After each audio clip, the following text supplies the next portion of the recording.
సత్ పదార్థం సత్య పదార్థం అని చెప్పబడుతుంది విజ్ఞుల చేత. అనుభవంలో కూడా నేను చెబుతున్నాను. అంటే సత్య ఎలాగుంది? తనకు తానే స్వత సిద్ధం, అనుభవ సిద్ధం. అనుభవ సిద్ధంగా ఉన్న సత్తుకి ప్రమాణ ప్రసక్తి లేదు. ఏంటి?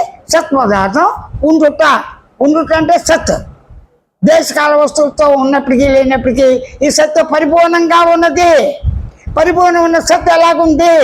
ఏ మార్పులు వికారాలు లేకుండా ఉన్నది.